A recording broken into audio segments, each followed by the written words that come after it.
psychoanalyst looking at it would go, you guys have forgotten there's an unconscious Exactly. mind. And the unconscious mind does weird stuff. I mean, we were talking about self-sabotage, right? Many of the things that go wrong in people's lives are not external. They are people behaving in ways that are contrary to their own interests for reasons that they don't really understand, but that often have something to do with their past. I mean, so imagine somebody who every time they get close to success blows it up. Imagine that this person had an envious parent. It's going to sound really weird. Who's got an envious parent? Well, many of us do. Parents, sad truth, can be envious of their own children. In other words, they can be threatened that by a child's talent, beauty, etc.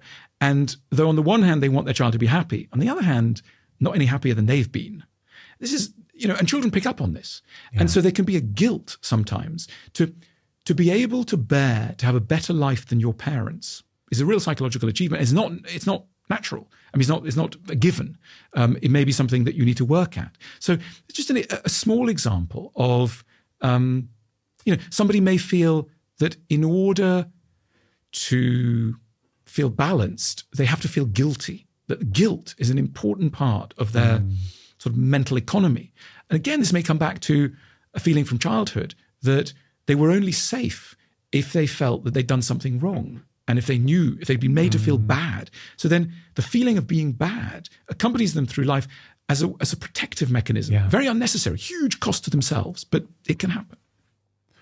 If there's someone who's listening to that, Alan, someone who just heard that and has just had the self-awareness that they may be an envious parent, okay? Because no one wants to be that envious parent.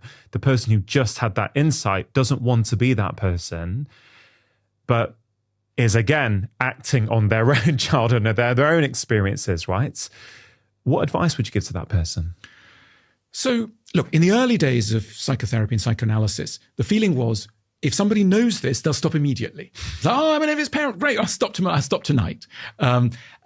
Similarly, let's say in a relationship, somebody becomes aware that every time someone's nice to them, they hold it against them. They can only tolerate people who are nasty to them. And you point this out, oh my God, that's me. And then it will stop.